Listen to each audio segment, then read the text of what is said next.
Governor Eric Greitens responding today after a bombshell revelation that he had an extramarital affair. The report coming out of St. Louis right after Greitens delivered his State of the State address last night. Also in that report, an allegation by the woman he had the affair with that Greitens tried to blackmail her. Now some lawmakers are calling for his resignation. Andrew Havranek is live in Jefferson City with the latest update. Andrew? Lee, while some lawmakers are calling for Governor Eric Greitens to resign, some even on Twitter, not everyone is behind that idea.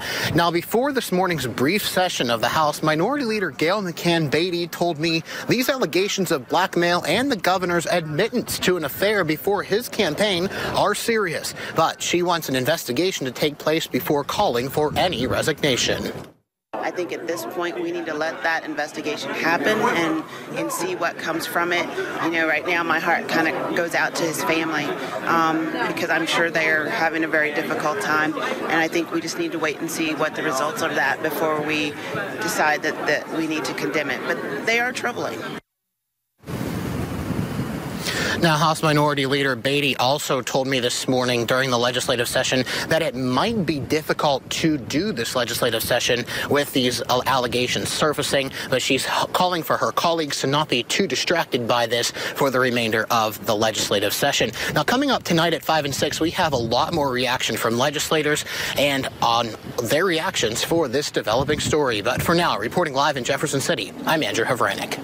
Andrew, thanks. And we have much more on this story on our website at KSPR.com. There you can watch the extended report that first broke the news about Governor Greitens' affair. State of the State address from Missouri Governor Eric Greitens was quickly overshadowed, as you now know, by the television news report of him having an affair and alleged blackmail of the woman involved in that affair in 2015, prior to him becoming governor. Andrew Havranek is live for us tonight in Jefferson City with the fallout today, including reaction from lawmakers. Andrew. Ethan, we actually have new news in this case as the circuit attorney in St. Louis, Kim Gardner, has announced that she will be launching a full investigation into those blackmail allegations against Governor Greitens. But before that was announced just about an hour ago, lawmakers on both sides of the aisle were talking about this all day. Some calling for Governor Greitens to resign, while others were saying they're praying for all the families involved. If it's true, it's very troubling. The affair is very troubling. My heart goes out to both families that were affected by this. If these allegations are true, proven true, I think he should resign, absolutely. Some representatives, like Kansas City Democrat Lauren Arthur, took to Twitter calling for Greitens' resignation. But House Minority Leader Gayle McCann-Beatty, also of Kansas City, says she wants an investigation into the allegations before calling for a resignation. I would like to let the investigation play out and see what the real allegations are before I would do that.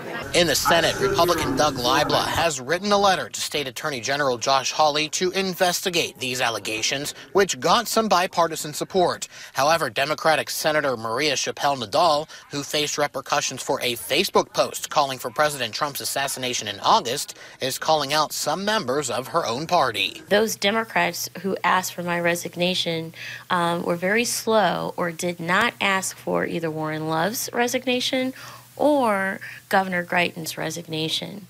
So there is a racial component to this that's very important to address. Meanwhile, Republican Senator Rob Schaaf, a vocal opponent of the governor, called Libla's letter, quote, good leadership. And last night, he tweeted after these allegations against the governor broke, saying, quote, stick a fork in him, end quote. He says his opinion on the governor hasn't changed. I feel the same way about the governor today that I did a month ago. There's problems with dark money in this administration, and I think they're orders of magnitude more important than the allegations from yesterday. Now, Senator Chappelle-Nadal told me she actually has some words of advice for Governor Greitens, and that's coming up tonight at 6. But for now, reporting live outside Jefferson City, I'm Andrew Havranek. Delivering his State of the State address last night, Governor Eric Greitens released a statement on the heels of a report out of St. Louis regarding an affair he had had in 2015. Also in that report, an allegation of blackmail of the woman he was apparently involved with. Today, some legislators are calling for his resignation. Andrew Havranek is live in Jefferson City with the very latest. Andrew?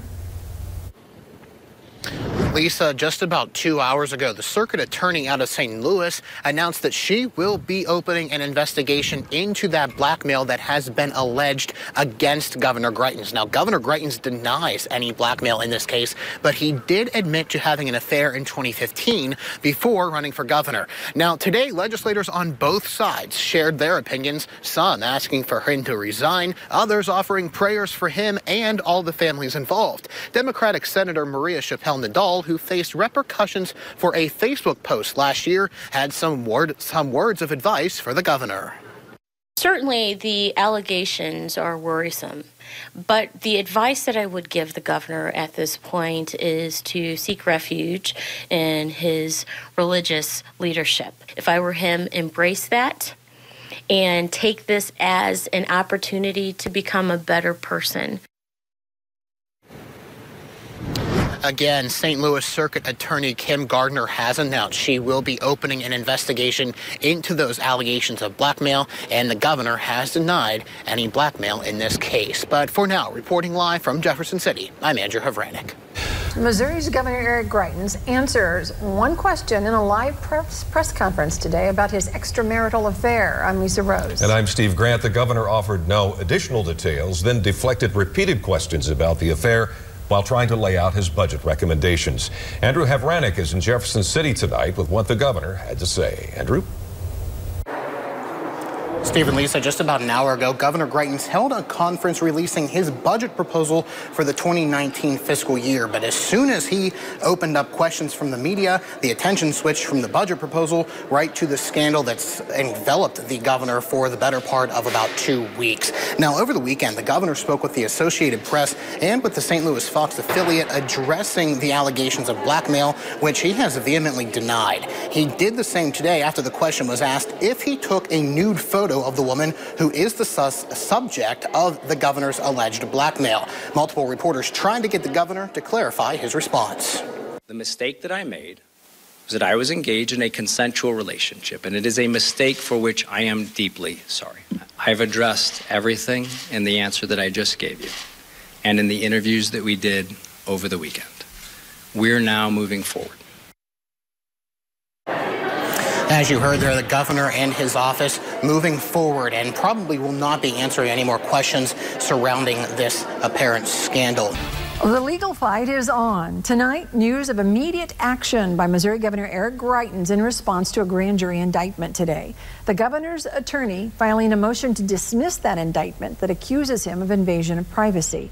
The motion was filed soon after the St. Louis grand jury indicted the governor, alleging that he took a compromising picture of a woman with whom he was having an affair in 2015. And take a look. This is the governor leaving the St. Louis Justice Center after he was booked and released on a felony charge of invasion of privacy. He's in the passenger seat right there. The motion to dismiss that his attorneys filed tonight says any activity the governor engaged in before he was elected governor was consensual.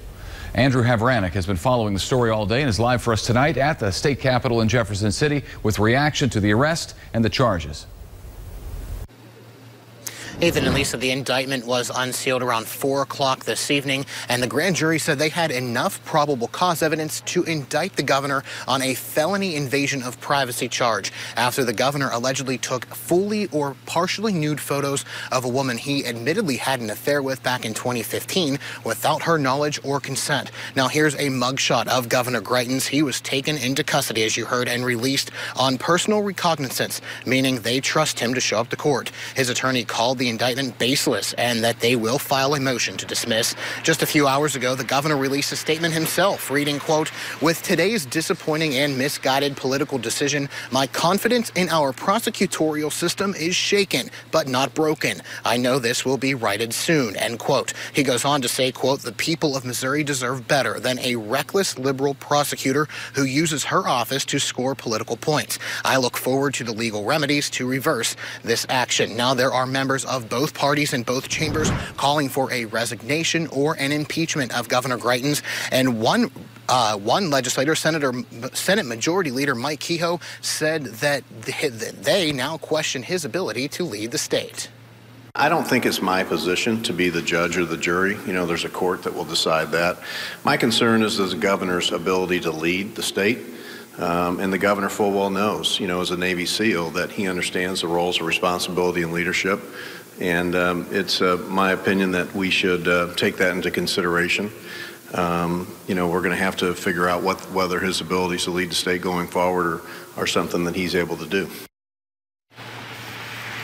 Now, House GOP leaders released a joint statement earlier this evening saying that they will be organizing a committee to investigate these charges. Now, Greitens' lawyer just released a new statement within the last hour saying the indictment and investigation is unusual and baseless, and also said they've tried to have the governor and the circuit attorney in St. Louis, Kim Gardner, to meet, but they say that she refused to do so. Now, Governor Greitens was actually supposed to attend a National Governors Association meeting in Washington this weekend. A spokesperson for that association says that she was told that he will no longer be attending. Reporting live tonight from the state capitol, I'm Andrew Havranek. Hi there, I'm Ethan Forhetz. First on this Monday night, for the first time since Missouri Governor Eric Greitens was indicted on a felony invasion of privacy charge, Missouri lawmakers are back at work at the state capitol. Some are taking the potential first steps toward his impeachment, while others are calling for the governor to outright resign. Andrew Havranek is live tonight in Jefferson City with the latest on what's going on there this afternoon. Andrew. Ethan, on Thursday, House Speaker Todd Richardson announced that they would be forming a bipartisan committee to investigate the charges against Governor Eric Greitens. Today, they announced who will be making up that committee. First off, it will be led by Representative Jay Barnes, a Republican from Jefferson City, who is also an attorney. He will chair that committee. It will also be made up of Republican Representatives Kevin Austin of Springfield, Sean Rhodes of West Plains, Donald Phillips of Kimberling City, Jeannie Lauer of Blue Springs, and Democrats Gina Mitten and Tommy Pearson Jr., both of St. Louis. Barnes says there is no timetable for the committee's investigation to be completed. I'm not going to have a specific time frame, but we are not going to waste time, and we are not going to rush through this so fast that we don't do a thorough job. Now, coming up tonight at 6, we'll have much more on that news conference, as well as a second news conference that followed right after the Speaker's announcement of that committee today. That was held by Representatives Shamed Dogan and Marcia Hafner. They are both calling for the governor to resign. Again, we'll have much more on that coming up tonight at 6 o'clock. But for now, reporting live outside the governor's office, I'm Andrew Havranek. Good evening. The Missouri House just launched a formal investigation that could lead to the impeachment and ouster of Governor Eric Greitens. It is a historic decision. Andrew Havranek is live at the state capitol with more on that and more on a group of Republicans calling for the governor to step down. Andrew? Steve and Lisa, the investigative committee will be made up of 5 Republicans and 2 Democrats out of the House, and it will be chaired by Representative Jay Barnes, a Republican from Jefferson City. Now, Representative Barnes announced the committee will be able to subpoena witnesses to interview and gather facts surrounding that indictment filed against Governor Greitens last week by a grand jury in St. Louis. Now, Representative Barnes says there is no timetable for their work to be completed. Now, right after that news conference, Representatives Shamed Dogan and Marcia Hafner, both Republicans, announced they have a letter signed by 12 members of the House GOP calling for the governor to resign, quote, as soon as possible. This is an ongoing distraction, and the governor's job is a very weighty one. And the time that this is consumed, both for him as well as for the legislature, is a huge distraction to our work that we're trying to get done. And, I just hope he does the right thing. Now, I also had the chance to speak with Representative Gail McCann-Beatty, who's the House Minority Leader. She told me before the news conference this afternoon that she thinks it'll be hard for the governor to do his job, and she hopes that he does, quote, what is right for the state of Missouri, end quote. Now, again, that investigative committee is made up of 5 House Republicans and 2 Democrats. Their names are listed on our websites and mobile apps for you on this article tonight. Reporting live from outside the governor's office, I'm Andrew Havranek. The charge Missouri Governor Greitens faces is possible because of a law that arose from a case right here in the Ozarks. I'm Lisa Rose. I'm Ethan Forhetz. The charge is felony invasion of privacy. It stems from an extramarital affair the governor admits to having before he was elected governor. But Governor Greitens strongly denies the charge against him, calling it politically motivated. Andrew Havranek joins us from the governor's mansion with details on this law that led to the charge. Andrew? Ethan and Lisa, there's not a lot of case study on the bill that made invasion of privacy a felony, and it really hasn't been used too often here in the state of Missouri. However, that bill was passed into law after a local tanning salon owner was caught secretly videotaping his customers back in 1994. Jim Kreider was first elected to the Missouri House of Representatives in 1992.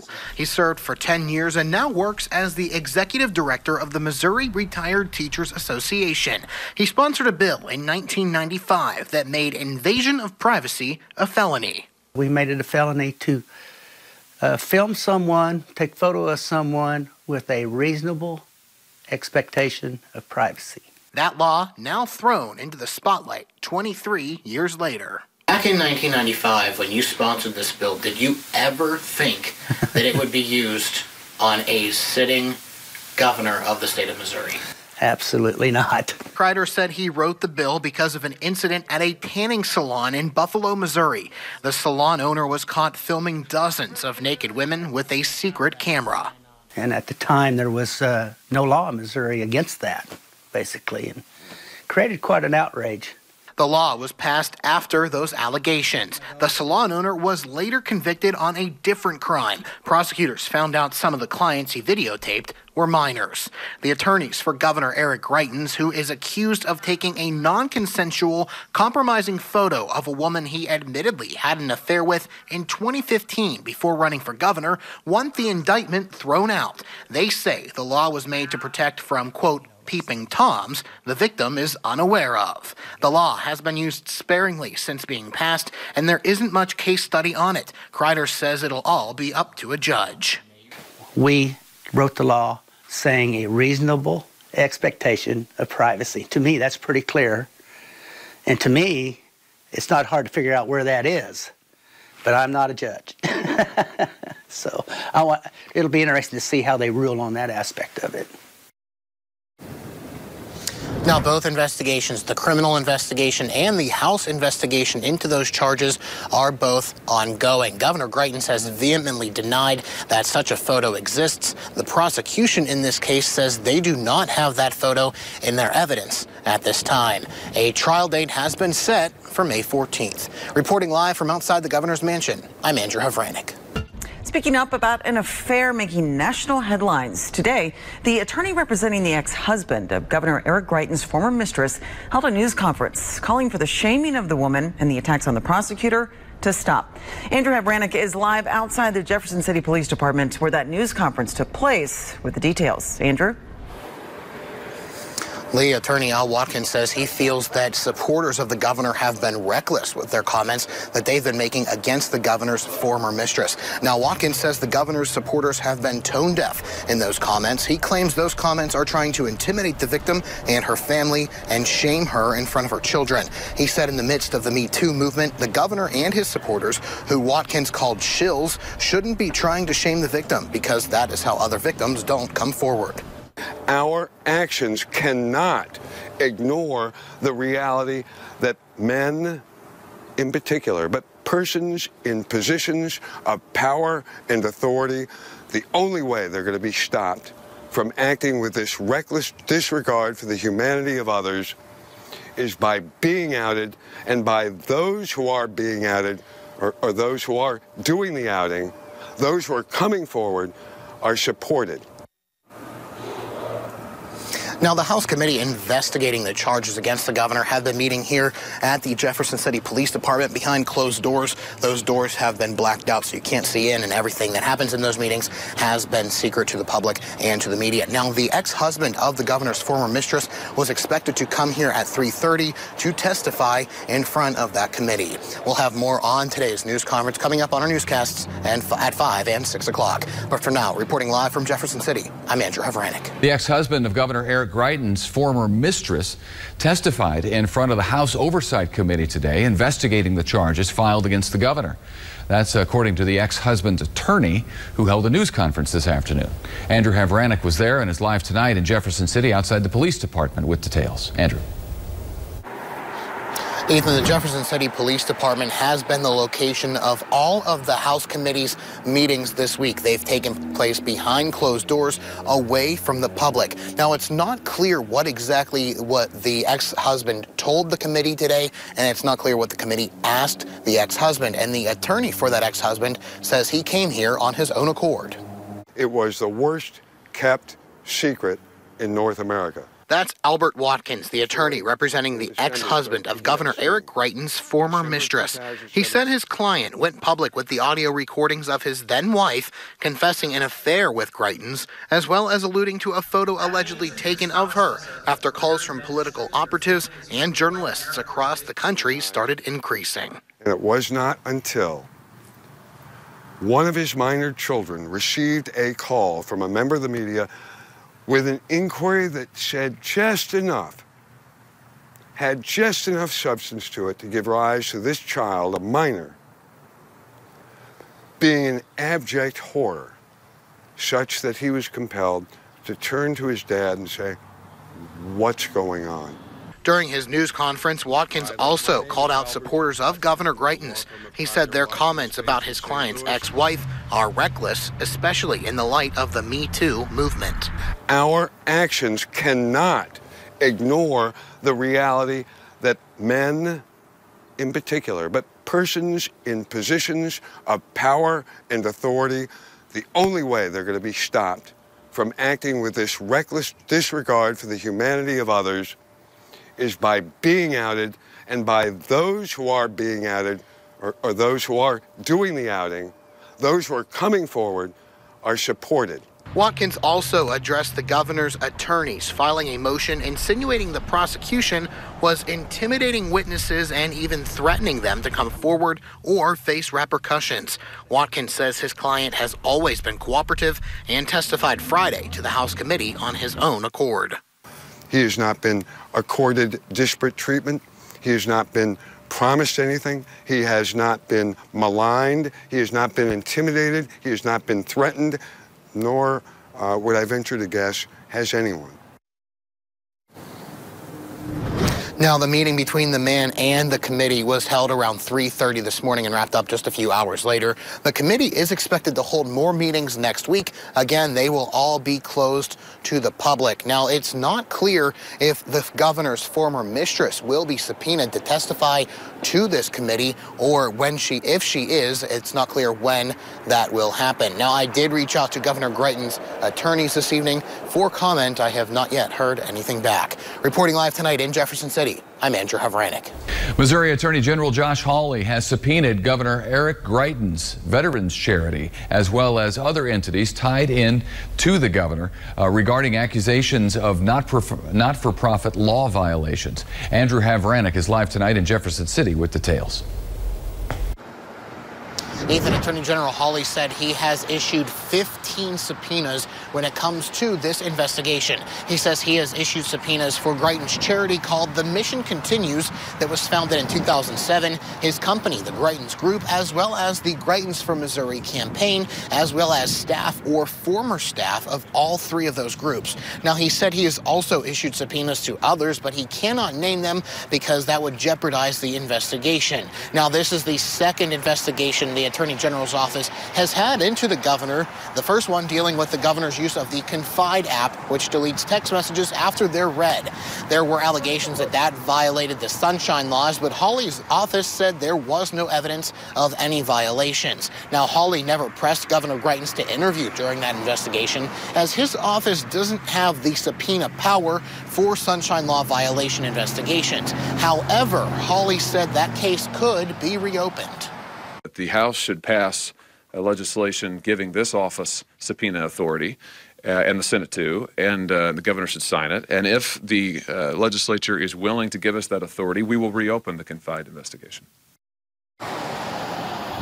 Now, Hawley said his office is also cooperating with the St. Louis Circuit Attorney and the State House Investigation Committee, both of which are investigating the governor for a felony invasion of privacy charge stemming back to the governor's affair back in 2015. He'll face those charges in a trial coming in May. Reporting live tonight in the state capitol, I'm Andrew Havranek. Ethan, there are actually two bills, identical bills in the state legislature this year that were heard by a committee today that would increase the punishments for government agencies and its members who violate the sunshine laws in the state. It would also set up a transparency office with the Attorney General and give the Attorney General a little bit more power.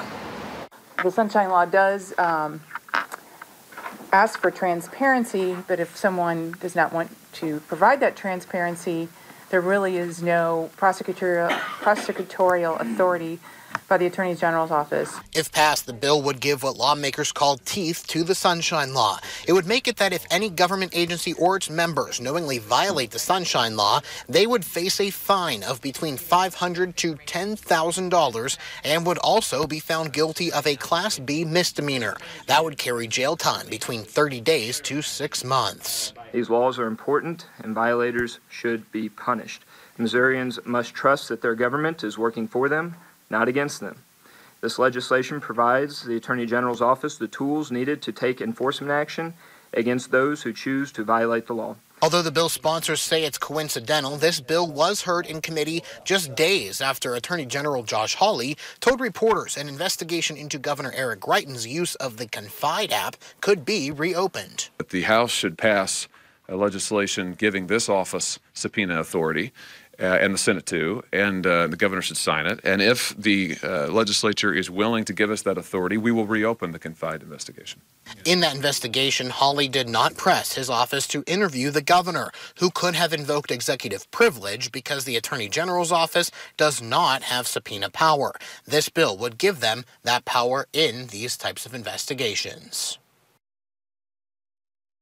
Now, there were several entities who testified in support of this bill today. Nobody testified against it during today's committee hearing. Now, there was no vote taken during today's committee, but if it passes committee and both chambers of the state legislature, Representative Gene Evans, who sponsored one of those bills, says that a governor's office liaison told her that there would be no pushback by the governor and that the office supports this bill. Reporting from the state capitol, I'm Andrew Havranek. Judge has issued a partial gag order now for attorneys and witnesses in the criminal case against Governor of Missouri Eric Greitens. The order limits what they can talk about to the media ahead of the governor's trial next month on one count of invasion of privacy. It was issued after our Andrew Havranek interviewed one of the governor's lawyers about the case. Andrew is live in St. Louis with what was said today. Andrew. Ethan, yeah, I sat down with Edward Dowd just hours before the judge signed that partial gag order to discuss this case. Now, Dowd told me earlier this morning that during a deposition on Friday, the woman at the center of this entire investigation made comments about the photo that was allegedly taken that Dowd believes should dismiss this entire case. If I were the prosecutor here, I would dismiss this case. That's Edward Dowd, the attorney representing Governor Eric Greitens in a criminal trial next month. Greitens is accused of taking a naked photo of a woman he admitted to having an affair with in 2015 before his gubernatorial campaign. Dowd said he had a deposition with the woman in question on Friday, and some of what she said was concerning. She said, first she said, well, I know I never saw a phone. I know I never saw a phone. I know I never saw a phone. And then she said, well, under questioning by the circuit attorney, well, maybe I had a dream where I saw one. And you can't confuse dreams and reality when you're talking about testifying in a court of law. Last night, the attorney for Greitens' former mistress released a statement reading in part, quote, Governor Greitens has admitted to my client on multiple occasions that he took her photograph without her consent and threatened to release it if she ever told anyone about their relationship, end quote. It goes on to say, quote, we will support a motion to release the complete transcript of my client's deposition, end quote. I asked Dowd about whether or not he would cooperate and release a full transcript. He said a motion for that would have to be filed in court. I haven't even discussed that, but what I'm looking forward to is the trial on May 14th when the truth will come roaring out, I guarantee you. Dowd said he filed a motion Sunday to compel Kim Gardner, the St. Louis Circuit Attorney, to provide them with any evidence that would benefit Governor Greitens' defense. He says that hasn't happened. They're required to give us that favorable evidence, and now they're saying, well, the video machine didn't work. We don't have one. Well, even if they didn't, that should have been disclosed to us, and I'm very suspicious of that claim, and all of those things should have been disclosed to us, and they weren't. Now, I did reach out to the St. Louis Circuit Attorney's Office for comment on those claims made by Edward Dowd. I did not hear anything back, and it's likely that we won't hear anything back from them with this partial gag order in place. Now, Edward Dowd did release a statement just after that gag order was made, and he said in part that the judge said during today's ruling that it would be, quote, reckless of the State House to put new information out now, as evidence should not be publicly released without rigorous cross-examination and review, end quote. Now, the House Investigation Committee investigating the charge into Eric Greitens is expected to release their report tomorrow. So we'll see what happens with that. But for now, reporting live in downtown St. Louis, I'm Andrew Havranek. 33 days, this will all come to an end, because in the United States of America, you get your day in court. That's part of Governor Eric Greitens' response moments before a Missouri legislative report was released detailing testimony from a woman at the center of Governor Greitens' extramarital affair. Now, that House panel says it will expand its investigation into the governor. Its recommendations could eventually include impeachment proceedings to the full House. All this as the governor's criminal trial on an invasion of privacy charge nears. I'm Lisa Rose. I'm Ethan Forhetz. The report, which consists of 25-page summary based on hundreds of pages of testimony transcripts, paints a graphic picture of Greitens' extramarital affair in 2015 before he was elected governor. In the report, the woman claims Greitens was sexually aggressive with her even after she told him no, and that she felt coerced and feared for her safety. Parts of her testimony are outlined in the report by a special legislative committee that questioned her about allegations that Greitens took a partially nude picture of her. It's an allegation that led to a felony charge against him and an allegation he denies. Andrew Havranek has been following this story all day. He joined us live from Jefferson City now with the woman's testimony, what the governor says about the report, and how Republican and Democratic lawmakers are responding tonight. Andrew?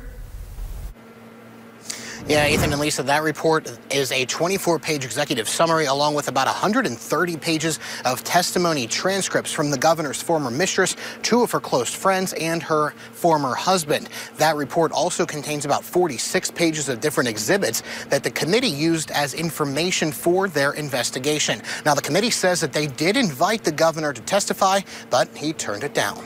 The report starts off detailing the start of the 2015 affair between Eric Greitens and his former hairstylist, listed in the report as Witness 1. The report says the woman went to Greitens' home while his wife was out of town.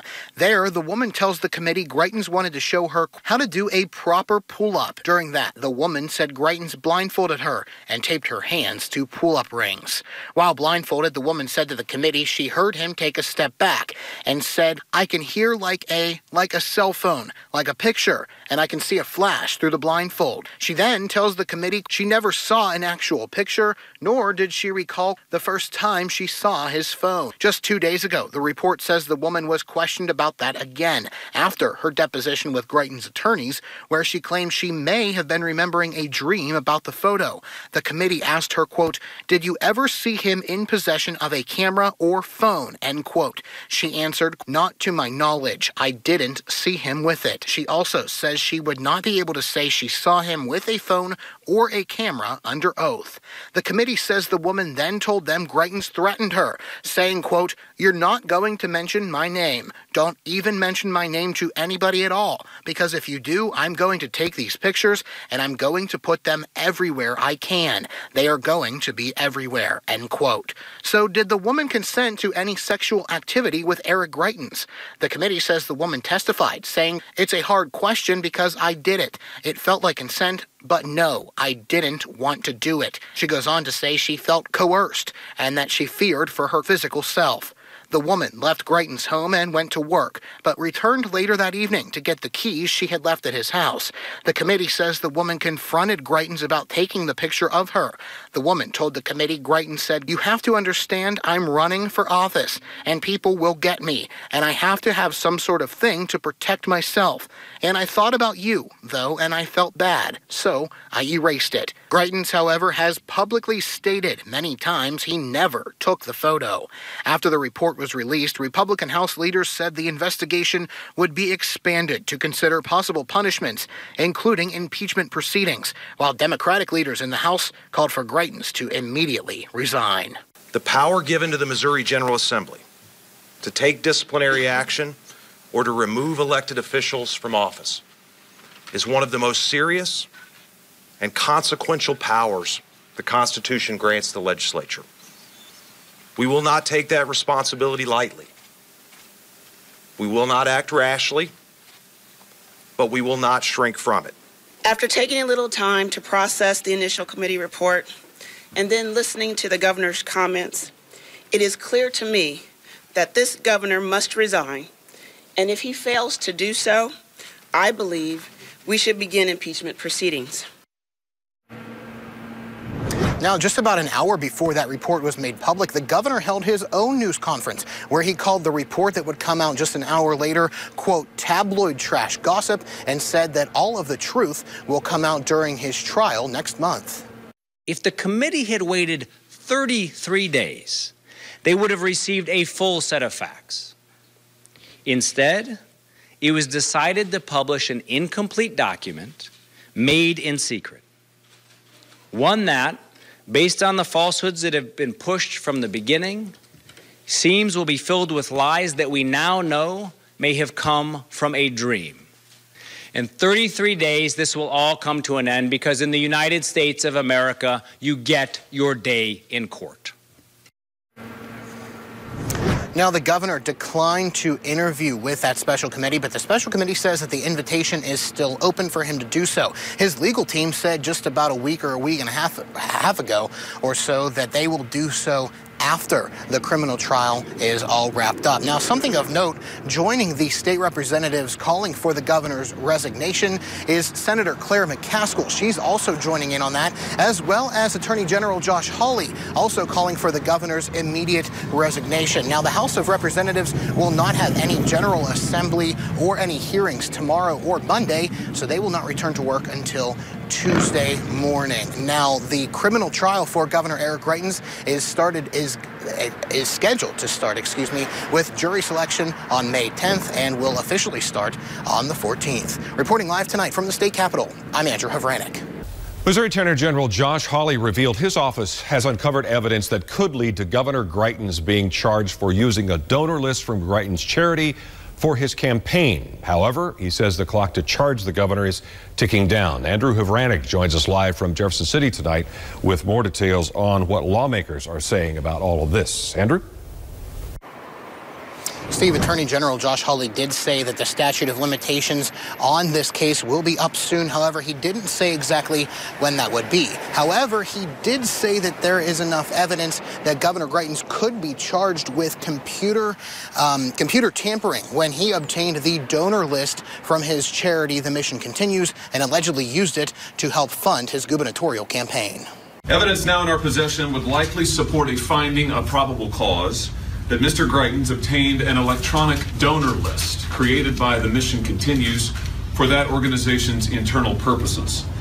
Mr. Greitens, however, used that list for political fundraising. He transmitted that list for political fundraising. That, Attorney General Josh Hawley says, Governor Eric Greitens did without the approval or knowledge of his charity, The Mission Continues. Hawley says the jurisdiction does not lie with his office, but rather with the St. Louis Circuit Attorney, Kim Gardner, who is also the prosecutor in Greitens' criminal invasion of privacy trial. But the deadline for the statute of limitations is fast approaching, and so a charging decision must be made very soon. Hawley, however, did not say when that statute of limitations would expire. Lawmakers in the House of Representatives returned to work today, the first time since the special committee released their report into the invasion of privacy charge. House Minority Leader Gail McCann-Beatty says these new allegations and potential criminal charges just adds to the House's grounds for possible impeachment. There are offenses in the first part of the information we got that are impeachable, and from what the Attorney General says today, there are potentially both impeachable offenses as well as criminal offenses in this new information. Representative Jean Evans, a St. Louis County Republican, says she respects the Attorney General and believes he must have the evidence to recommend these charges. For him to make these charges, they must be, they're very serious charges, and he must be very confident that he has the evidence, otherwise he wouldn't have done so. Governor Greitens responded today with a statement saying in part, quote, "Fortunately for Josh, he's better at press conferences than the law. Anyone who has set foot in a Missouri courtroom knows these allegations are ridiculous," end quote. Now, the Attorney General says that during his investigation so far, they have not found any wrongdoing on the part of the charity. Now, if the St. Louis Circuit Attorney does file charges before the statute of limitations is up, it could bring a second criminal trial against the governor. The first one on the invasion of privacy charge is set to begin on May 14th. Reporting live tonight in Jefferson City, I'm Andrew Havranek. And a St. Louis judge refused to dismiss the criminal indictment against Governor Eric Greitens, despite defense arguments that some evidence was withheld. So the governor will go on trial May 14th as scheduled and still insists he will be exonerated. Andrew Havranek was in the courtroom at the hearing and has more from St. Louis. Andrew? Steve, Judge Burleson said today that he was not going to dismiss this case that involves the felony invasion of privacy charge that the governor was indicted on back in February. Now, the defense team motioned last week to dismiss this case because they said that the state didn't turn over key evidence that would be beneficial to the governor's defense. Now, the judge said that he considered everything in this case, and while he said the actions of the state were sanctionable, he said that they did not cause irreparable damage to the defense of Governor Eric Greitens. He is allowing the defense to re-depose or re-interview the alleged victim in this case, known as KS, as well as PS, the ex-husband, including William Tisby. He's the investigator that works with the St. Louis Circuit Attorney's Office, who is the one that the governor's defense team said did not turn over some of that key evidence. Now, the judge said that these were troubling actions and said that they are not condoned by the courts. Now, he again did not dismiss this case. It will go to trial, and jury selection for the governor's trial will start on May 10th here in St. Louis. Reporting live this afternoon in St. Louis, I'm Andrew Havranek. Now to the latest charges brought against Missouri Governor Eric Greitens by the St. Louis Circuit Attorney just this evening. They are 2 counts of computer tampering related to the governor's veterans charity. Andrew Havranek is live tonight outside the governor's mansion in Jefferson City with the latest details and how the governor is responding tonight. Andrew. Ethan, St. Louis Circuit Attorney Kim Gardner filed these charges against the governor just a few days after Attorney General Josh Hawley said that his office had enough evidence that the governor committed a felony when it came to how he obtained a donor list from his charity. Now, Hawley said earlier this week that that was used without the charity's knowledge to fundraise for his gubernatorial campaign. Now, the charges claim that the governor disclosed that list over a computer, and since that list is worth more than $500, it's a Class D felony. Governor Greitens responded with a statement this evening saying, quote, "2 months ago, a prosecutor brought a case against me. She claimed she had evidence of a crime, but she's produced none. She had said her investigator would find the truth. Instead, her investigator lied under oath and created false evidence. And she is using thousands and thousands of taxpayer dollars to do all of this. Her case is falling apart, so today she's brought a new one. By now, everyone knows what this is. This prosecutor will use any charge she can to smear me," end quote. During Hawley's announcement earlier this week, he said he was unable to file these charges because it was out of his jurisdiction. That's why these charges come once again from St. Louis Circuit Attorney Kim Gardner. Now, we have all of the statements from Governor Greitens, his attorney, and Attorney General Josh Hawley on our website this evening. Again, this is the second criminal charge filed against the governor, the first one dealing with invasion of privacy from a 2015 affair. That is coming up with a court trial next month. Reporting live outside the governor's mansion, I'm Andrew Havranek. I'm Ethan Forhetz. First tonight, new information into accusations that Missouri Governor Eric Greitens used a charitable donor list for fundraising during his campaign. Andrew Havranek is live tonight in Jefferson City with details on a new report. Andrew.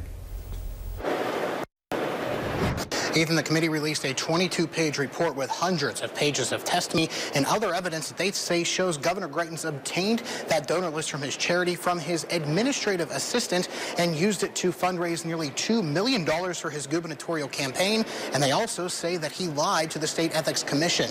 Now, the committee says in 2012, Greitens signed an agreement saying he could not reveal the identities of donors or investors or any of their personal information.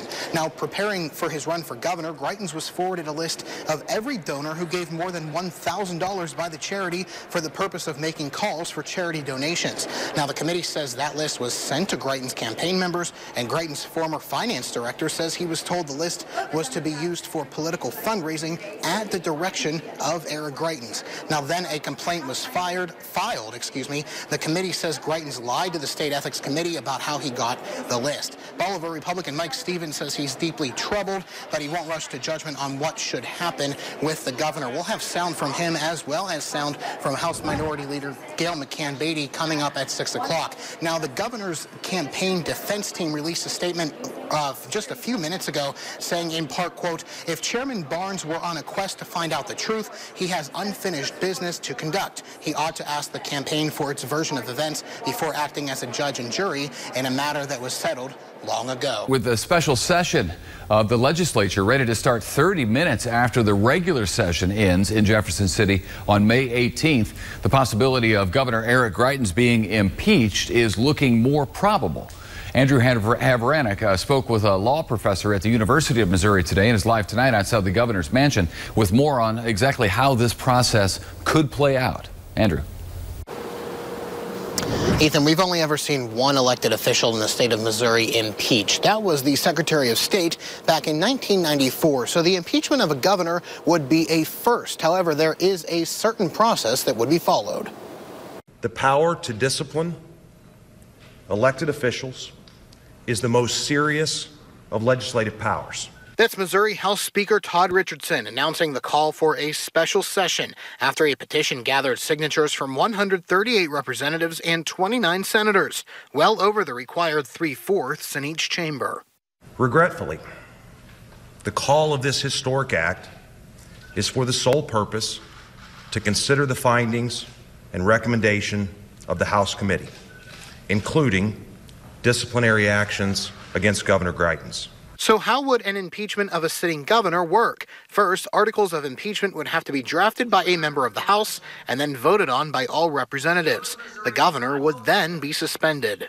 They would continue formally in office in the sense that they would continue to get salary and benefits and so forth, but that they essentially would be prevented from performing official functions. While suspended, the case would be handed over to 7 judges from either the state circuit or appellate courts nominated by the Senate. 5 of those 7 would have to agree that the charges are enough to remove the governor from office. There's never been a trial in front of this special body of judges appointed by the Senate. Bowman said it would be up to the judges to determine whether or not they will just take the findings from the House committee and try it on fact, or if they will call witnesses themselves. My best guess is that all they will do is they will take whatever the House gives them, and they will make a determination about the facts.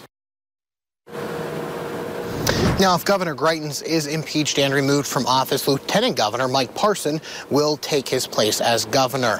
Now, but Brown says Greitens could still be impeached regardless of the outcome of his criminal trial in St. Louis starting in just a few weeks. Governor Greitens, meanwhile, has not released any statement regarding the announcement of this special session. Reporting tonight live outside the governor's mansion, I'm Andrew Havranek.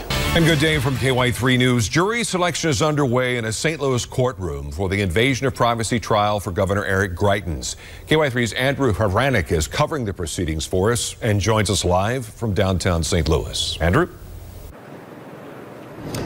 Steve, around between 8:30 and 9 o'clock, Governor Greitens and his attorney started to filter into the courthouse here in St. Louis. Governor Greitens without his wife, Sheena, for the first day of jury selection. Now, 160 potential jurors will be asked questions over the next 2 days on whether or not they will be able to commit themselves to a week for this jury trial that starts next week for the governor's criminal trial. Now, the potential jurors are arriving 40 at a time here to the St. Louis courthouse, filling out questionnaires and being interviewed by the prosecution, the defense, and the judge. Now, around 11:15, they took a break, and at that point, 6 potential jurors had already been dismissed due to different conflicts like medical hardships, job and travel conflicts as well. Now, before the break, Judge Rex Burleson asked the prosecution and defense to go through the questionnaires of the remaining jurors for this morning's session and find anyone who might have an obvious conflict, such as having already made up their mind on the outcome of this trial, and that is being discussed inside the courtroom right now. The judge also said that they will be taking a lunch break around 12:30. That's expected to last about an hour. Now, we'll have more on day one of jury selection coming up tonight at 4, 5, and 6. But for now, reporting live in St. Louis, I'm Andrew Havranek. Attorneys should finish work today on finding 12 jurors and 3 alternates in Governor Eric Greitens' criminal trial. As Andrew Havranek reports from St. Louis, day one got off to a slow start.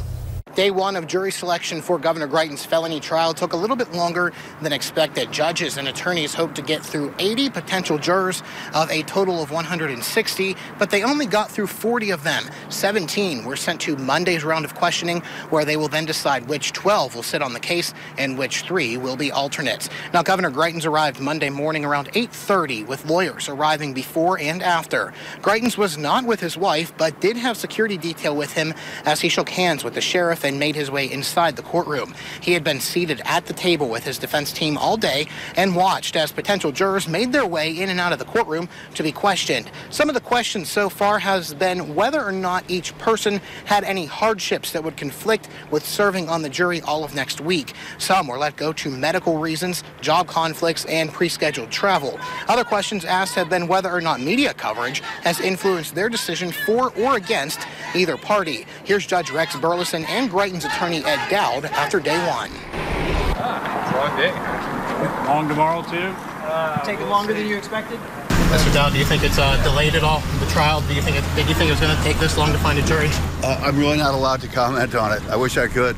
The prosecution does not have the photo Governor Greitens allegedly took of his former mistress back in 2015. So the jury in the trial next week will have to go based off of testimony. They will also have to decide whether or not Greitens took that photo and if it was even automatically updated to the cloud, if that constitutes transmitting for computer access. Now, Governor Greitens' defense attorneys said earlier this week that they had not made up their mind on whether the governor would take the stand or if he would plead the fifth. Reporting from St. Louis, I'm Andrew Havranek. Greitens smiled broadly when the prosecutor told the judge late today it is dismissing the charge against him. It is a jaw-dropping turn of events.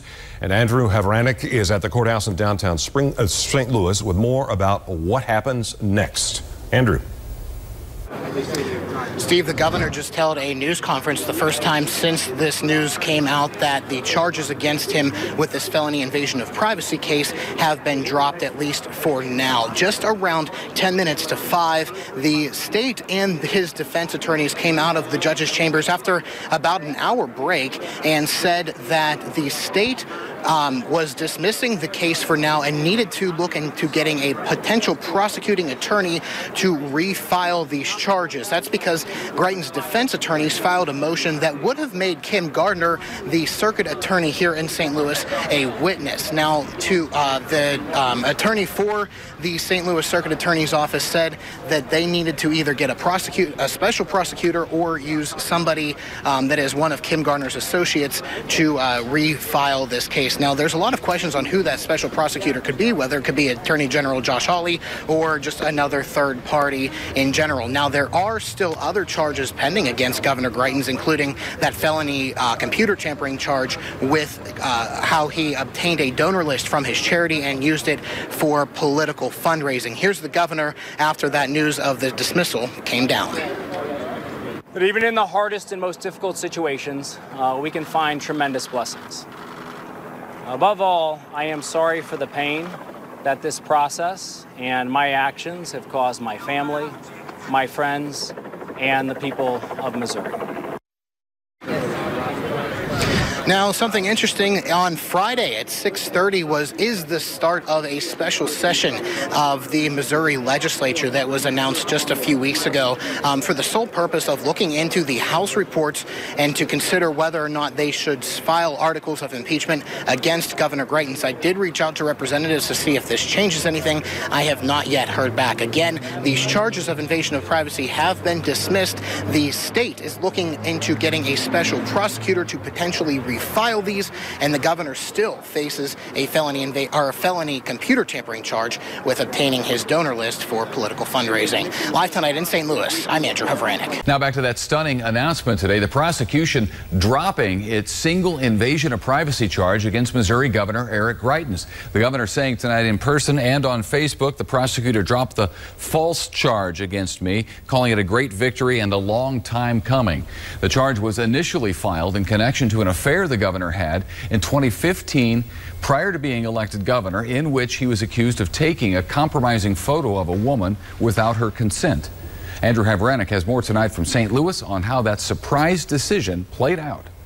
When attorneys re-entered the courtroom just before 5 o'clock this evening, the governor had a smile on his face. But the announcement by the St. Louis Circuit Attorney's Office that they were going to dismiss the case after 3 days of jury selection took almost everyone by surprise. This is a great victory, and it has been a long time coming. This experience has been humbling, and I have emerged from it a changed man. That was Governor Eric Greitens less than 1 hour after St. Louis Circuit Attorney Kim Gardner's office announced they were dropping the charge for the time being. They say it's because Greitens' legal team filed a motion that would have had Gardner testify as a witness, making her unable to prosecute the charge. To say they're dismissing because she was being called as a witness, that is sort of not the complete picture.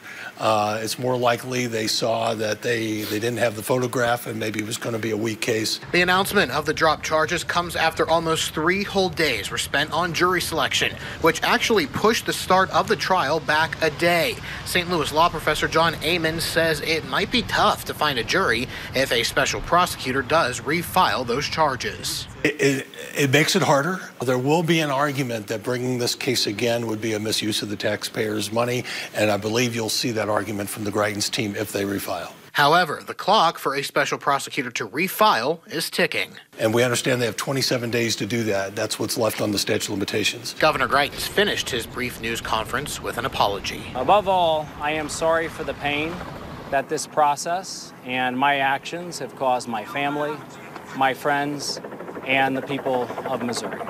If a special prosecutor does not decide to refile these charges, the governor still faces a felony computer tampering charge when it comes to obtaining a donor list from his charity and using it for political purposes. He also faces a potential impeachment by the state legislature. Reporting tonight in St. Louis, I'm Andrew Havranek. Meanwhile, Missouri Republicans in the House released a statement on a charge being dropped, saying in part, we owe it to Missourians to have a fair and thorough investigation of the facts, and that the House committee provided 2 reports on the facts to the General Assembly and has also exposed additional concerns relating to the governor's conduct. St. Louis police have launched an investigation into the way the city prosecutor's office handled the felony invasion of privacy case of Missouri Governor Eric Greitens. I'm Lisa Rose. Steve Grant, this latest twist comes less than a day after the charge was suddenly dropped in the middle of jury selection. Andrew Havranek is in Jefferson City with the latest from lawmakers and what they think. Andrew?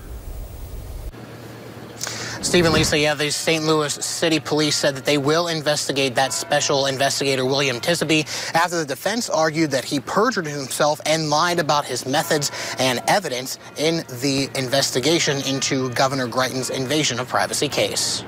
In an emailed statement, Governor Eric Greitens' attorney, Ed Dowd, said the invasion of privacy case was dismissed yesterday because there was no evidence of any crime. He goes on to say the misconduct in this case should be addressed. This investigation into perjury charges against the St. Louis Circuit Attorney's investigator and the dismissal of the case against Greitens comes just days before the state legislature enters into an historic special session. Representatives say the dismissal does not affect the legislature's decision.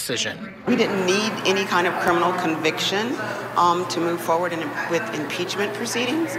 So, I think it'll be part of the discussion, but the reality is we have to determine whether or not Eric Greitens is who we want leading our state. Republican Representative Gene Evans added there is still work that needs to be finished by the Special Investigative Committee. From the very beginning, we felt like this was something that we wanted to investigate. There wasn't a lot of confidence in the process that was going on in St. Louis City, which is one of the reasons that we started our own investigation. Republican Representative Jay Barnes, who is the chairman of that investigative committee, declined to discuss the situation. But Representative Gina Mitten, one of the committee members, tells us they do have a lot of work to finish, and they are still waiting on some people to cooperate with subpoenas. So our committee's work, as far as I'm concerned, is not changed by the decision made by the Circuit Attorney yesterday. There are certainly issues about which we do not feel are being adequately explored or provided to the committee, and we are looking into our options.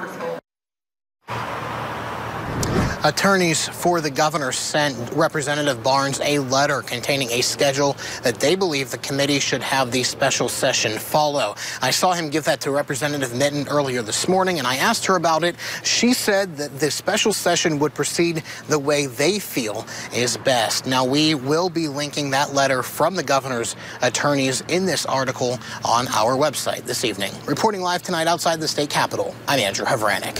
A largely symbolic show by the Missouri legislature tonight. Lawmakers gavelled in a special session to debate whether to impeach Governor Eric Greitens and then immediately adjourned for the weekend. I'm Lisa Rose. I'm Ethan Forhetz. The special session started immediately after the regular legislative session ended, and just hours after a prosecutor declined to charge the governor over a donor list connected to his charity, and just 4 days after the St. Louis prosecutor suddenly dropped a charge against the governor in another case. Andrew Havranek is live for us tonight in Jefferson City with the latest from there. I guess everybody's gone now, right, Andrew? Yeah, Ethan, everybody went home this evening. The special session started at 7 o'clock and was gavelled and adjourned right immediately after that. But we do know a little bit more on how exactly the special session will work over the next 30 days. Now, according to documents filed in the House, the Special Investigative Committee will hold public meetings and hearings, but can vote to go into closed session at any time. Now, earlier this week, Governor Greitens' attorneys sent a letter and proposed their own rules to the committee, asking for the opportunity to cross-reference witnesses. Now, under these rules set forth by the committee, the governor's lawyers will not be given that opportunity. The investigative committee has so far released 2 reports, one dealing with the affair Greitens admits to having in 2015, where testimony claims he took a compromising nude photo of the woman without her consent. He was charged with a felony in that case, but the charge was dropped on Monday. The second report deals with how Greitens obtained a donor list from his charity, The Mission Continues, and used it for political fundraising purposes. He still faces a felony charge in that case. However, the prosecuting attorney here in Cole County announced today he would not file separate misdemeanor charges in the case, even though the Attorney General, Josh Hawley, provided evidence to him claiming Greitens filed a false campaign finance report with the State Ethics Commission. House Minority Leader Gail McCann-Beatty says the drop charge Monday and the decision not to charge the governor with a misdemeanor today does not affect the House committee's work. Meanwhile, the committee is expanding their search, and they're also getting 3 more members to help them complete their work over the next 30 days. As a member of the House, we have an obligation to determine whether or not this governor is fit to lead this state, and what happened has absolutely no impact on what we have to do over the next few weeks. There's a whole lot of work to be done. And so the more members that they have on the committee to help them with that work, the better.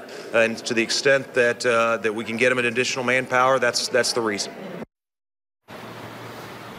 Now, if the committee drafts articles of impeachment against the governor, they have to be voted on by the entire House of Representatives. If they are, it will go over to the Senate, where the Senate will nominate 7 eminent jurists to hear the case. Special counsel for the committee would then prosecute the case in front of those 7 judges, who would then decide whether or not Governor Greitens would be removed from the governor's office. Now, special session is expected to end on Sunday, June 17th at 6 o'clock in the evening. Reporting live tonight from the state capitol, I'm Andrew Havranek. The House committee formed to decide whether to impeach Governor Eric Greitens met for the first time today in the special legislative session.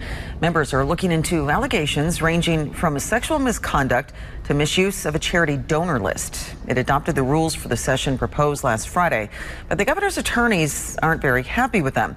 Andrew Havranek joins us live from the Capitol to explain why. Andrew.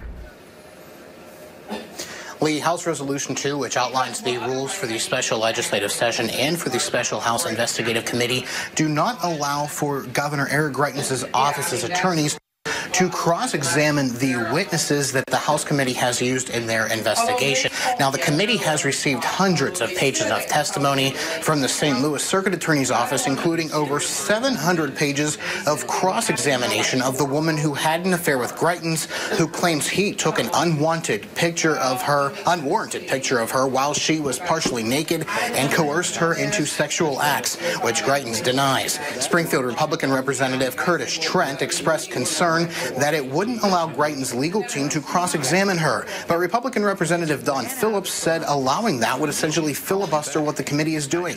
Attorneys for Governor Greitens' office disagrees. Handled impeachments. The governor's office has never been shut out of the process like this. And the reason for that is because by shutting out the office of the governor and the governor, it by definition leads to a process in which the public will not have confidence in either the process or the results. So to kind of work around that, the committee is holding these public hearings where they're reading that testimony out loud, both the testimony that KS gave to the grand jury as well as the testimony that she gave to Greitens' attorneys in deposition. They're just getting back from a quick recess. They're continuing to read through that. Representative Barnes says reading through this testimony could last the entire week. Reporting live tonight inside the state capitol, I'm Andrew Havranek. Hundreds of pages of testimony and cross-examination. That's what the special House Investigative Committee was given by the St. Louis Circuit Attorney after the prosecutor there suddenly dropped its invasion of privacy charge against Governor Eric Greitens last week. Whether that charge is refiled or not is now in the hands of a special prosecutor. Andrew Havranek is live tonight at the state capitol with where that investigation stands now. Andrew. Ethan, the committee is reading those hundreds of pages line by line out loud in this hearing room in the basement of the Capitol so that that testimony can be part of their investigation record. Now, after passing the rules of the special session this morning, which still have to be voted on by the full House, the committee started reading through the transcript of the testimony of the woman Greitens had an affair with, gave to the grand jury back in February. In that testimony, each representative on the committee took turns reading different roles. Part of what was read was what the woman recalled of the morning the alleged nude photo was taken of her and what happened before and after that moment. That testimony given to the grand jury matches what she told the House committee during a separate interview, something the governor's attorneys have said didn't match up. The House committee will also hear additional testimony tomorrow and Thursday. At 1 o'clock tomorrow, Scott Fawn has said he will be here to testify through counsel. He has made that known to the committee. On Thursday at 9 a.m., Mr. Al Watkins will be here to testify. He, too, has made that known to the chair and members of the committee.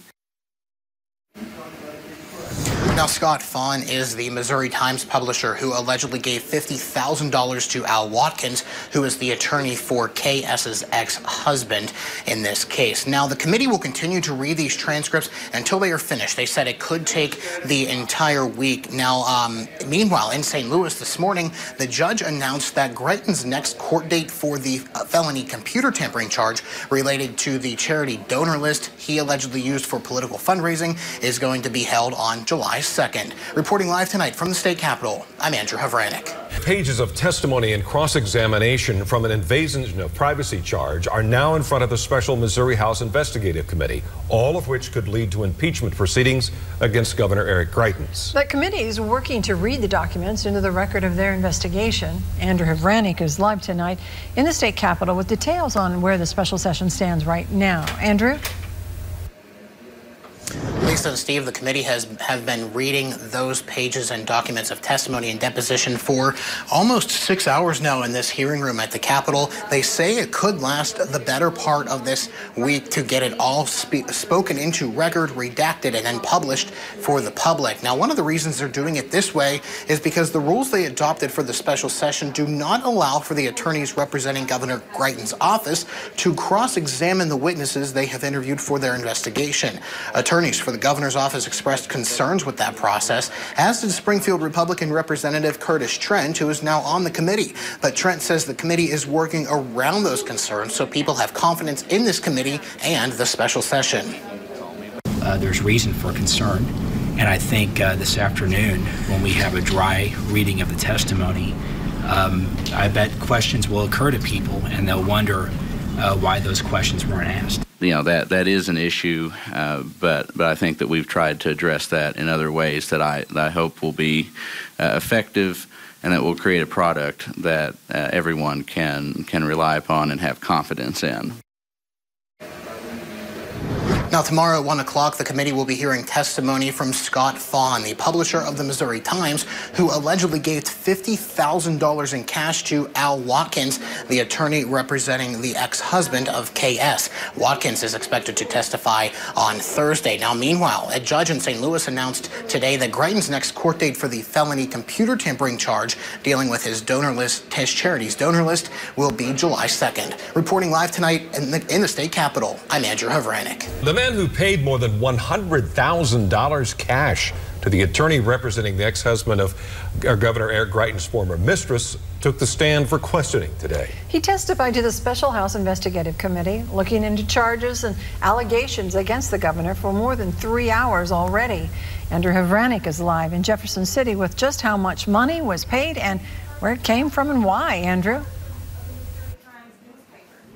Stephen Lee, so that man is Scott Fawn. He's the publisher of the Missouri Times. He told the committee during a 3-hour-long testimony that he paid Al Watkins $120,000 in cash. He maintained the entire day that that was his own money, something that members of the committee and Governor Greitens' attorneys are doubtful. Mr. Fawn, who gave you the $100,000 cash? Representative, this was my money. That was what Missouri Times publisher Scott Fawn told the Special House Investigative Committee several times during a 3-hour-long testimony. I don't know anybody sitting around with $120,000 cash, and it's your testimony under oath that it was your money. When asked the reasoning behind the payment, Fawn said he has been working on a book over the last few years, focusing on the last 3 years in Missouri politics. He testified in 2015 he heard rumors of an affair involving then-candidate Eric Greitens. He also testified he heard from multiple people attorney Al Watkins had proof. There was a fee to be had for those tapes, and so we went back and forth a little bit, and I obtained them. But Fawn also testified he did not get any exclusive rights to those tapes, as they were given to other media outlets who broke the story of the affair and alleged blackmail. The one question Fawn and his attorney did not answer was where that money came from, claiming they did not have to discuss the inner workings of Fawn's business. Attorneys for Governor Greitens believes that money came from a wealthy Republican who wants to bring Greitens down. Because Al Watkins said that. He said it's from a wealthy Republican. He was told by Mr. Fawn, who obviously knew where it came from, he was told by Mr. Fawn that it came from a wealthy Republican who wants to bring the governor down. And Mr. Fawn said, I don't know what you're talking about. Right, that's my money, is what he said.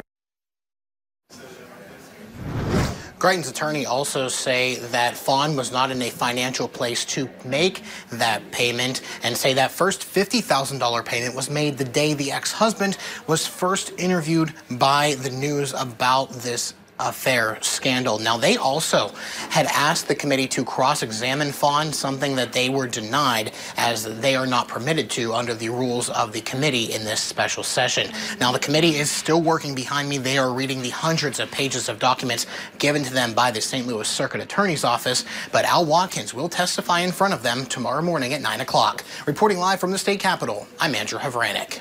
Day 3 of testimony in front of the Special Investigative House Committee into Governor Eric Greitens. The attorney representing the ex-husband of Greitens' former mistress testified in front of that committee this morning. He answered questions about how he received $100,000 in cash payments by Scott Faughn, the publisher of the Missouri Times, who testified yesterday that it was his own money. Andrew Havranek is live at the state capitol with more on the conflicts and what's being said to the committee. Andrew? Lee, Al Watkins said today that he believes the money given to him by Scott Faughn was originally given to Faughn by a wealthy out-of-state Republican donor, something that contradicts what Faughn said yesterday, saying that that cash was all his own. Now, during the 3-hour interview, which often was loud and went off the rails with heated exchanges between Watkins, committee chairman Jay Barnes, and other committee members, Watkins testified he received two $50,000 cash payments in January. He said the first was delivered by Faughn, the second by someone else. Watkins says Faughn told him the money was for his client's fees. However, Watkins said that it did not affect the testimony, the release of the recordings the ex-husband made of his then-wife detailing the affair, or go directly to the ex-husband. That money did not affect, alter, or change the mix of anything here. The decision had already been made to release. The tapes had already been released. Questions and answers had already been undertaken with the media before Mr. Faughn ever got involved. Now, Ed Dowd, Greitens' criminal defense attorney, spoke with reporters after Watkins' testimony earlier this morning. Hear what they have to say coming up tonight at 6 o'clock. But for now, reporting live from the state capitol, I'm Andrew Havranek. Conflicting testimony today in Jefferson City about where exactly $100,000 cash came from to pay the attorney representing the ex-husband of a woman with whom Eric Greitens had an affair prior to being elected governor. Andrew Havranek is live at the Capitol tonight with more from today's special House committee investigation. Andrew. Ethan, the attorney who represents the ex-husband of Governor Greitens' former mistress, said he received two $50,000 cash payments in January from Scott Faughn, the publisher of the Missouri Times, who testified yesterday. During his testimony yesterday, he said that it was all his money. But today, Watkins said that Faughn told him that money came from an out-of-state wealthy Republican. Now, Watkins was told it was to pay for the legal fees of his client, the ex-husband. Watkins said the second payment was made the same day St. Louis television station was at his office for interviews before the story broke. Watkins says his client didn't want this story to get out, even in the divorce from his wife, but said that all changed in late December when a reporter had called the cell phone of the ex-husband's minor child. At that point, he said he and his client wanted to make a lot of noise, putting the story out before or on the day of the State of the State address.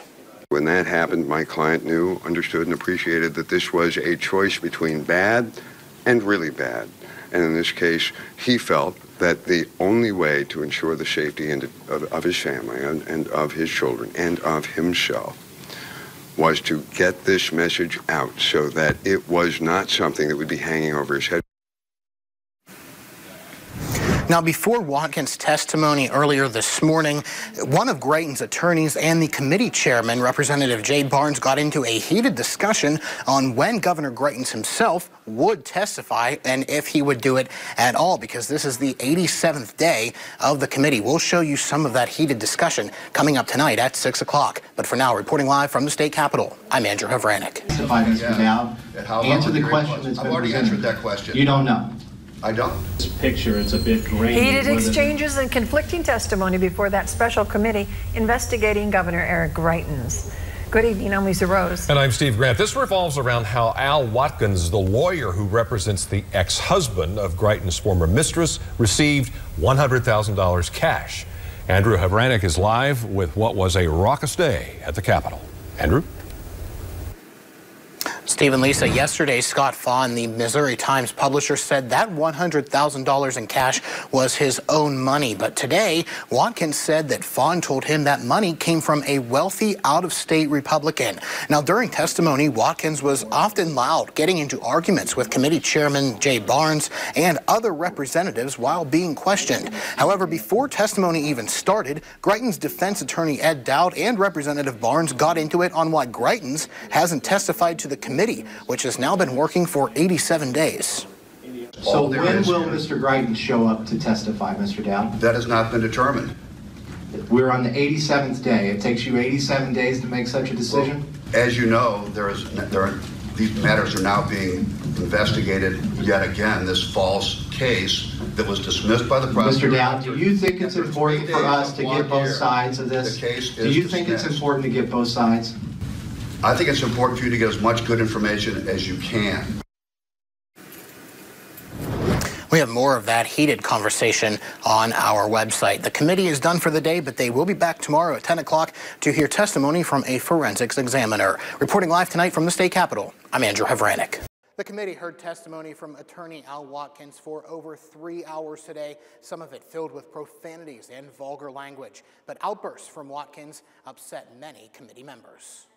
If I'm going to sit here... Yes, you are going to sit there. Yes, you are going to sit there, Mr. Watkins. Yes, you are going to sit there. Look, Mr. Yes, you are going to sit there. Shut your mouth, Mr. Watkins. As long as you can say it, I can say it. Shut your mouth, Mr. Watkins. Shut my mouth, shut yours. Go ahead. That outburst came after Representative Greg Razor expressed his disappointment with how Watkins was speaking to committee members. It was one of several arguments between the committee and Watkins, who testified today that he was given $100,000 in cash by Scott Fahn, the Missouri Times publisher. Fahn said yesterday it was all his own money, but Watkins says it originated from a wealthy, out-of-state Republican. That is what I was told. Okay, and who told you that? Scott Fahn. Watkins said the money went into his firm's account to pay the legal fees for the ex-husband of Governor Eric Greitens' former mistress.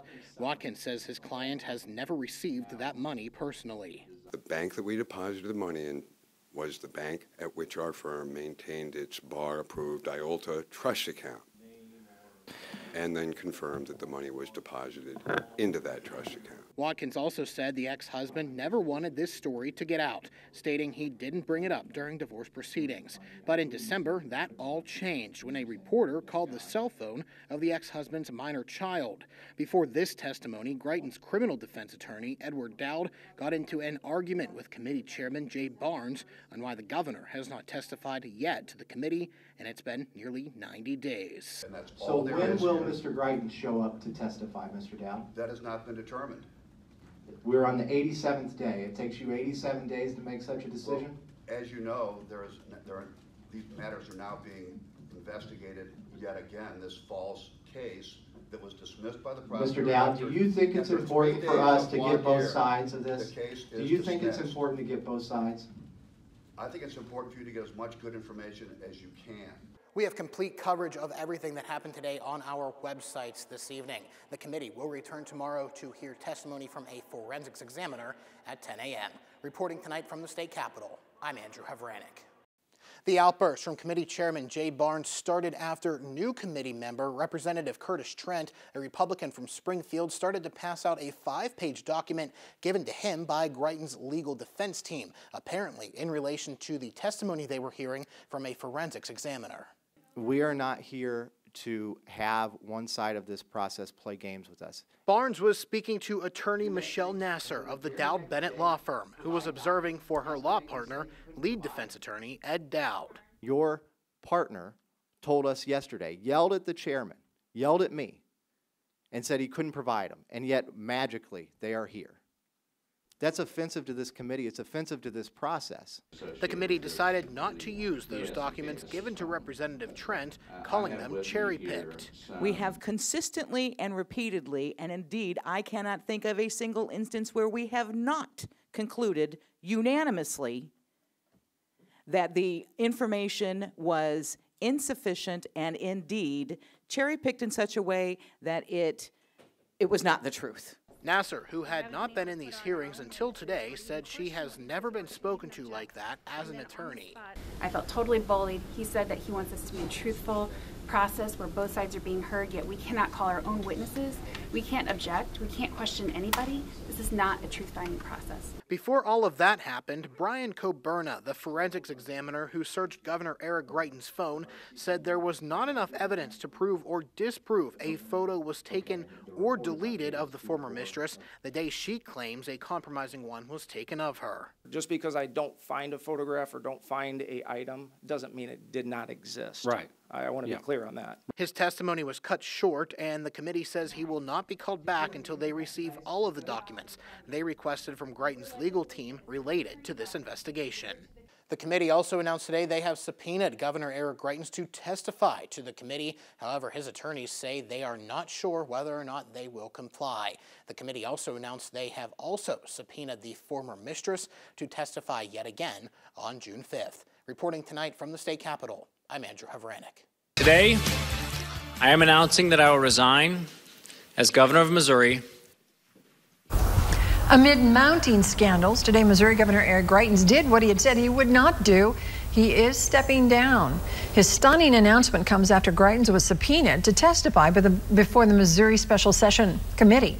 That's the committee that's been considering his impeachment because of an extramarital affair and accusations that he misused a charity donor list for his political campaign.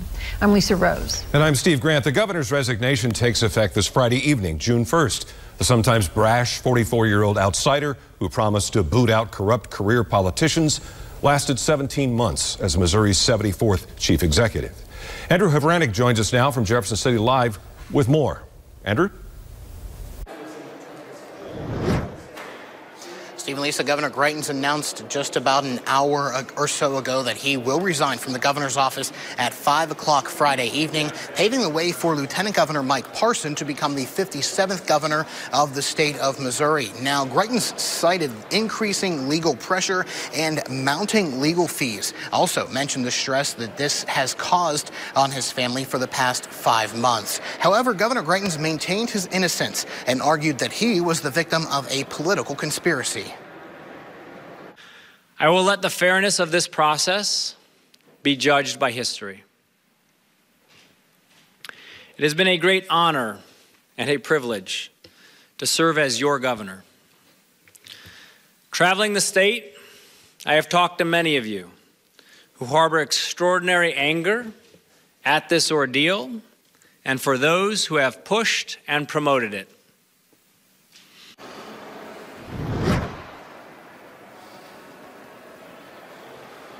Now, again, Governor Greitens maintained he did not do anything wrong, but is resigning from office. As Lisa said, something that he has said he would not do ever since the news of his affair and the allegation that he took a compromising photo of his former mistress broke back on the night of his State of the State address back in January.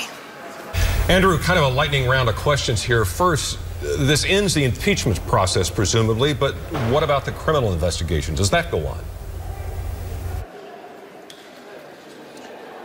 Steve, the criminal investigation still does go on. We heard from St. Louis Circuit Attorney Kim Gardner. She announced that she and Greitens' defense team had come to a, quote, fair and just resolution. She said that they will be releasing more information tomorrow. Now, the House Investigative Committee has canceled all of the rest of the hearings that they had scheduled for the rest of the week, so the investigation into the potential impeachment is at least over. And real quickly, Andrew, what about Mike Parson, Lieutenant Governor, now the governor as of Friday night? Straight shooter, former state senator. The legislature likes him, former, farmer, still farmer in Polk County. But the Constitution is a little gray about who succeeds him. Has that been worked out? Steve, it hasn't. The legislature tried to get a law on the books before the end of the regular session just about a week and a half ago that would have determined how a lieutenant governor vacancy would be filled, because there's some gray area on how exactly that happens. A new lieutenant governor could be appointed, whether it's maybe the Speaker of the House or the Senate Majority Leader, but we still do have to wait to see how that all plays out. This is not the end of our fight. I will always be a fighter for the people of Missouri. Missouri Governor Eric Greitens making the shocking announcement today that he is resigning. The announcement comes after months of investigations into the governor's personal and political life that led to criminal charges and a special session to consider his impeachment. I'm Ethan Forheads. I'm Lisa Rose. The governor's resignation will take effect this Friday, June 1st at 5 p.m. Lieutenant Governor Mike Parson of Bolivar will take over as Missouri's chief executive. Andrew Havranek has been following this story since it broke. He has the latest from Jefferson City. Andrew?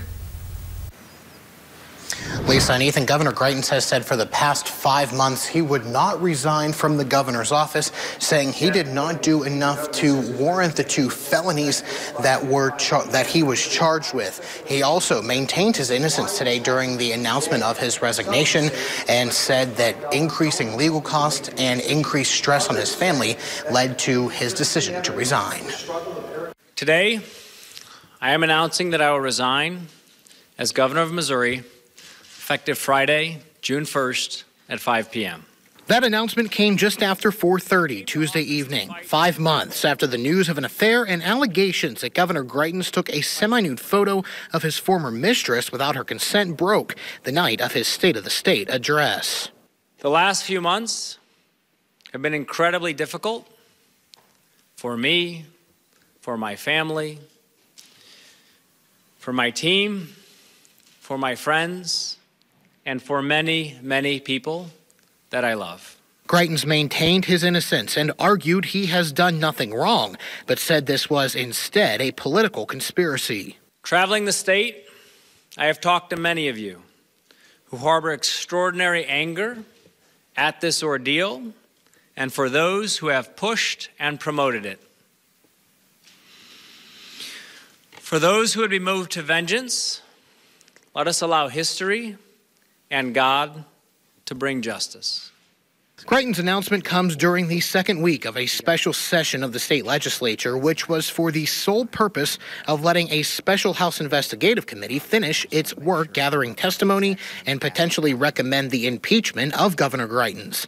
The committee has canceled its hearings that were scheduled through the rest of the week, but there has been no statement on what's next for the special session or for the information the committee has gathered so far. So for the moment, let us walk off the battlefield with our heads held high. We have a good and proud story to tell our children. Let's love them and each other every day.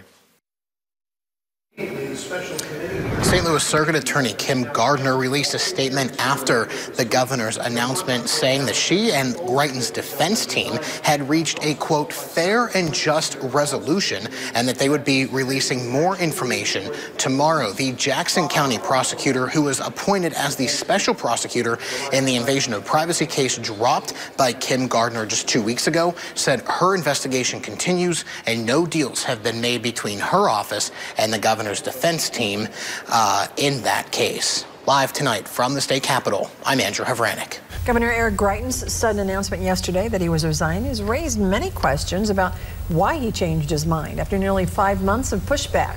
Turns out his lawyers met with the St. Louis Circuit Attorney over the weekend. Andrew Havranek joins us live tonight under the Capitol Dome with more about that. Andrew? Steve and Lisa, a deal was apparently made between Greitens' legal defense team and St. Louis Circuit Attorney Kim Gardner's office, where if she dropped the felony computer tampering charge against him, he would resign and the Greitens' legal team wouldn't pursue any civil matters against her or her office. We have come to an agreement on the felony computer tampering case. I believe the most fair and just way to resolve this situation is to dismiss the computer tampering case. St. Louis Circuit Attorney Kim Gardner says that decision was made after negotiations between her and Governor Greitens' defense team over the weekend, where it was decided Greitens would resign and his team would release Gardner and her office from any civil liability lawsuits.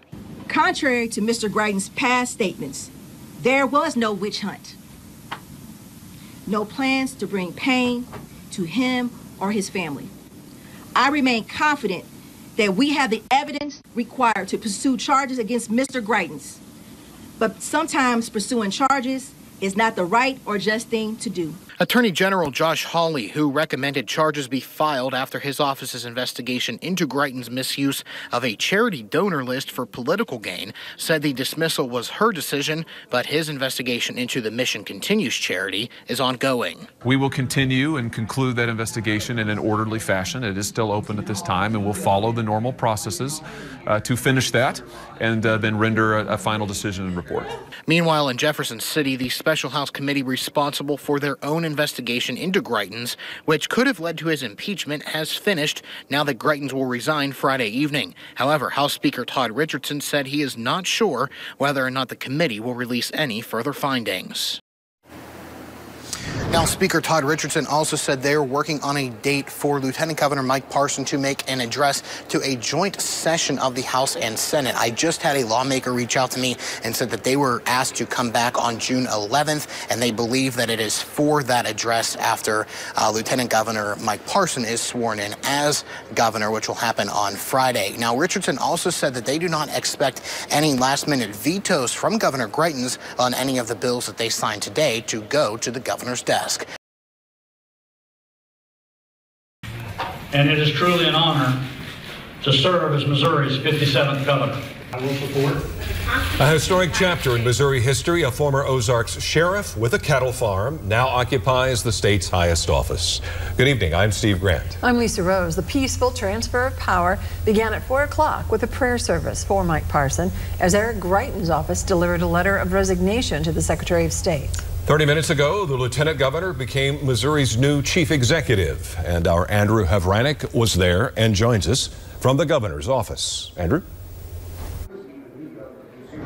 Steve and Lisa, the governor, Mike Parson, just took the oath of office just about 30 minutes ago, becoming the 57th governor of the state of Missouri. Again, as you said, this comes just 30 minutes after Eric Greitens resigned from office. He submitted his letter of resignation to the Secretary of State's office around 4 o'clock this evening. Over at the prayer service, Parson's brother, Kent, who's a pastor, gave the main sermon and prayer to the congregation of his close friends and family, and even some congressional delegates from the Missouri State Legislature, including Senator Mike Kehoe, the president of the Senate. I asked him earlier if he believed that he would be the lieutenant governor of Missouri if Governor Parson would appoint him to that. He said he wasn't sure, and Governor Parson took questions on that earlier today. Here's what he had to say.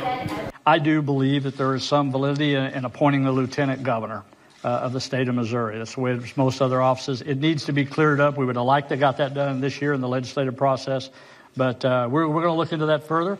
And I think it is important for the state of Missouri to have a lieutenant governor, especially at a time like this, to be able to help with the governor's office. That is coming down the pipeline. There's a lot of comments that I have to go through today. So there's a lot of questions still around who will fill that vacancy in the lieutenant governor's office. Well, we might be able to see who might fill that position in the coming weeks. A lot of legal experts say that if it's challenged in court, it may not stand.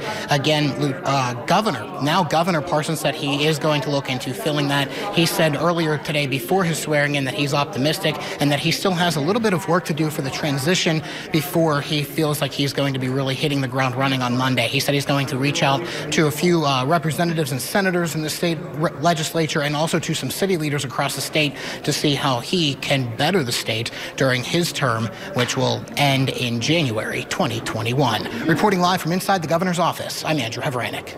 A turbulent chapter of Missouri government is officially over now. Lieutenant Governor Mike Parson from Bolivar was sworn in to replace Eric Greitens as governor earlier this evening. I'm Ethan Forheads. I'm Lisa Rose. This transition of power comes after a long 5 months of controversy surrounding the former governor.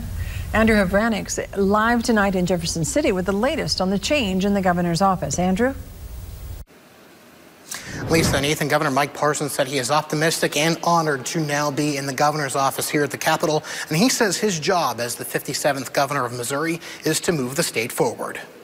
Public service is a privilege, and it is truly an honor to serve as Missouri's 57th governor. Mike Parson was officially sworn in as governor at 5:35 Friday evening, 35 minutes after the official resignation of former Governor Eric Greitens. However, Parson says the transition to the governor's office will take some time, saying he is working on reaching out to lawmakers and city leaders across the state.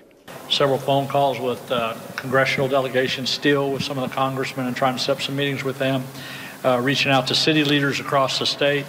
Trying to get some set up with them to talk about their issues.